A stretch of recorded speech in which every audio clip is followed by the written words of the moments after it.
Bismillahirrahmanirrahim. Alhamdulillah wassalatu wassalamu ala Rasulillah wa ala alihi wa sahbihi wa mawala wa ba'd. Jemaah sekalian dimuliakan oleh Allah Azza wa Jalla, kita melanjutkan kembali pembahasan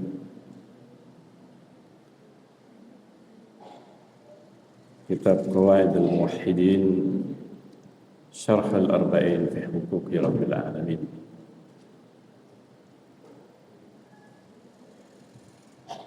Dan kita masih dalam pembahasan hadis terakhir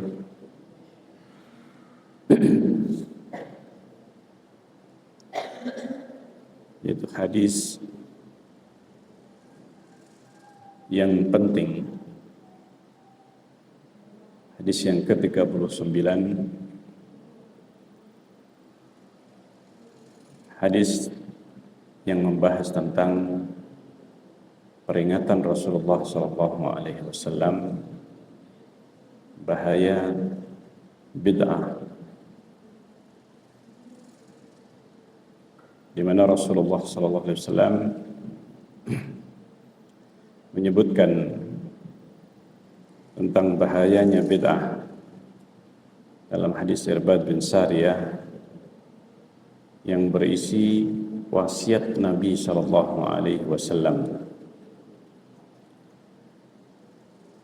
yang mana Rasulullah menyebutkan tentang akan terjadinya perselisihan yang ada di antara kaum muslimin, dan yang paling penting diperingatkan Rasulullah SAW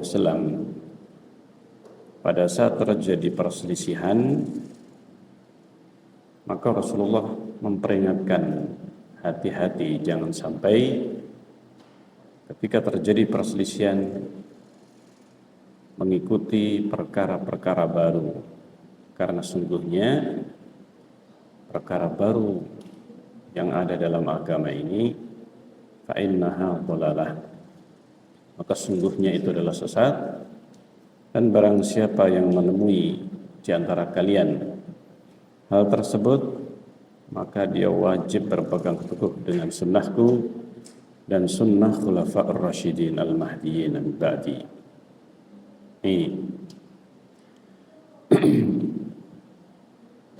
Dan di antara yang diperingatkan oleh Rasulullah SAW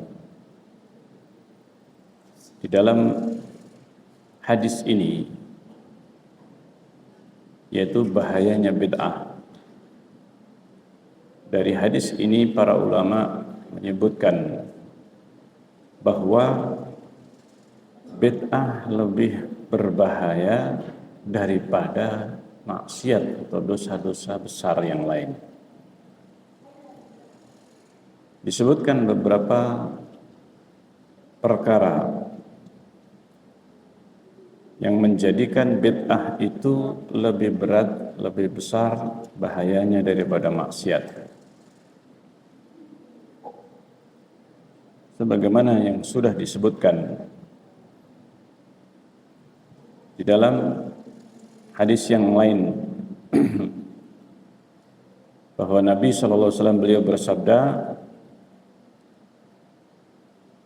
man ahdasa fi amrina hadza, barang siapa yang mengada-adakan fi amrina hadza, dalam perkara kami ini, urusan kami ini, yaitu dalam urusan agama, ma laisa minhu, yang tidak ada darinya, tidak berasal dari agama ini, fahuwa raddun, maka dia tertolak. Sehingga bid'ah ini dinisbatkan bahayanya dalam perkara ini, man ahdasa fi amrina hadza, melakukan perbuatan-perbuatan baru di dalam agama. Yang ini berbeda dengan pelaku maksiat. Pelaku maksiat, dia ini melakukan perbuatan maksiat, dosa-dosa besar, ini berkaitan dengan pribadinya, sehingga tidak dinisbatkan kepada din, kepada agama ini. Berbeda dengan pelaku dosa-dosa besar, maksiat, maka bahayanya bid'ah ini berkaitan dengan agama. Di amrina hada. Ini. Kemudian bahaya yang kedua, pelaku maksiat yang itu adalah merupakan perkara yang berkaitan dengan syahwat. Adapun pelaku bid'ah berkaitan dengan syubhat. Pelaku maksiat syahwaniyah atau hayawaniyah. Pelaku maksiat yang berkaitan dengan syahwat atau sebabnya adalah syahwat, mereka meyakini kesalahan perbuatan mereka. Di sini pelaku maksiat atau dosa besar, zina, minum khamr, merampok, mencuri, membunuh dan yang lainnya, mereka meyakini kesalahan perbuatan mereka. Kesalahan perbuatan mereka yang mana kesalahan atau perasaan dan pengakuan bersalah ini menjadi salah satu yang bisa membawa seseorang untuk bertaubat, rujuk. Berbeda dengan ahlul bid'ah yang berkaitan dengan syubhat. Mereka meyakini pada saat melakukan kebid'ahan, mereka meyakini kebenaran perbuatan mereka. Makanya Rasulullah SAW menyebutkan Allah menghalangi hajara dalam satu riwayat hajaba, yaitu menghalangi. Penghalang itu karena mereka merasa berbuat kebaikan, menghalangi taubatnya pelaku bid'ah hatta yada'a bid'ataha, hingga meninggalkan bid'ahnya. Karena itu bahaya orang yang melakukan bid'ah lebih besar, karena pelaku bid'ah merasa dirinya berbuat ibadah, kebaikan, bahkan perbuatan itu lebih baik daripada yang meninggalkan atau yang menjauhinya, sehingga sulit diharapkan pelaku bid'ah meninggalkan, bertaubat dari kebid'ahannya. Ini perkara yang kedua. Sehingga mereka yang berbuat kebid'ahan, tidak ingin dia melakukan kebid'ahan itu kecuali justru untuk kebaikan. Jadi dia melakukan berbuat baik terhadap agamanya. Nah ini, dia merasa berbuat kebaikan di dalam agamanya. Nah ini. Karena itulah disebutkan oleh Syekhul Islam Ibnu Taimiyah rahimahullah taala dalam kitab Majmu' Fatawanya, beliau mengatakan, karena itulah para ulama imam di dalam Islam seperti Sufyan Ats-Tsauri wa ghairihi dan yang lainnya, dan para ulama di sini yang disebutkan, innal bid'ata ahabba ila iblis minal maksiyah, bahwa bid'ah itu lebih dicintai iblis daripada maksiat. Li'annal bid'ata la yutabu minha, karena bid'ah itu tidak diampuni. Wal maksiyatu yutabu minha, sementara maksiat yutabu minha. Maksiat ini dimintakan taubat darinya. Maksudnya orang yang melakukan maksiat dia merasa bersalah. Perasaan bersalah inilah yang membawa kepada taubat. Berbeda dengan pelaku bid'ah, dia merasa dia berbuat kebaikan. Masya Allah, menjadikan bid'ah itu agama bagi mereka. Subhanallah. Maka inilah yang membedakan antara bid'ah dengan maksiat, dosa-dosa besar. Melakukan maksiat itu dia merasa bersalah, berdosa, bermaksiat kepada Allah Azza wa Jalla. Pelaku bid'ah merasa beribadah kepada Allah Azza wa Jalla. Nah ini. Maka disitulah Syekhul Islam Ibnu Taimiyah rahimahullah taala beliau mengatakan al-bid'atu syarrun minal maksiyah. Bid'ah itu lebih buruk daripada maksiat sebagaimana yang dikatakan oleh Sufyan Ats-Tsauri, al-bid'atu ahabbu ila iblis. Bid'ah itu lebih dicintai iblis daripada maksiat. Nah ini karena itu ada sebagian di antara mereka ahlul bid'ah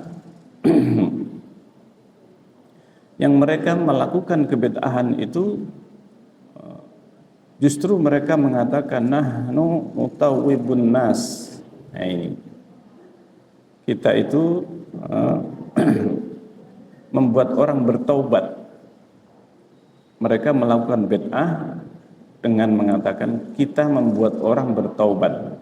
Bertobat dari apa? Dari perbuatan maksiat, dosa-dosa besar, dari mencuri, mencuri, kemudian merampok dan yang lain sebagainya. Kemudian bertobat dari mencuri dan merampok itu dengan mengikuti bid'ah mereka. Maka disebutkan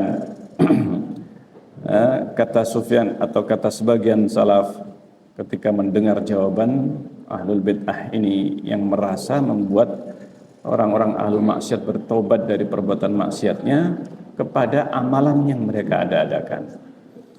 Maka kata Sufyan disebutkan, saya berkata keadaan mereka sebelum taubat, sebelum kalian menjadikan mereka taubat dari perbuatan maksiat mereka kepada bid'ah kalian, maka sebelumnya itu lebih baik daripada keadaan mereka setelah taubat. Nah ini taubat yang diadakan kalian untuk mereka. Mereka sebelumnya fasik. Fa innahum kanu fussaqan ya'taqiduna tahrima ma hum alaihi. Mereka sebelumnya merasa melakukan keharaman, meyakini haramnya perbuatan mereka sebelum itu. Nah ini, mereka mengharapkan rahmat Allah. Nah, mereka taubat dari perbuatan itu. Kemudian apa? Menjadikan dengan amalan kalian justru mereka tersesat. Nah ini, keluar dari syariat Islam dan mencintai apa yang dibenci oleh Allah Azza wa Jalla, membenci yang dicintai oleh Allah Azza wa Jalla. Nah ini, itulah yang sebenarnya sesungguhnya terjadi pada orang yang melakukan bid'ah. Nah ini, makanya bid'ah lebih buruk daripada maksiat. Nih, dan disebutkan oleh sebagian ulama bahaya orang yang menisbatkan kepada Islam dari kalangan ahlul bid'ah, bahayanya lebih besar daripada bahaya Yahudi dan Nasrani secara langsung. Mereka menampakkan keislaman dan bahkan agama, bagian dari agama ini seakan-akan itu dari Islam. Sementara Yahudi dan Nasrani, urusan atau perkara mereka, kesesatan mereka itu jelas nampak kelihatan bagi kalangan kaum muslimin, sehingga mereka tidak mengingkari ahlul bid'ah, mengingkari Nasrani Yahudi, tetapi justru mereka terpengaruh.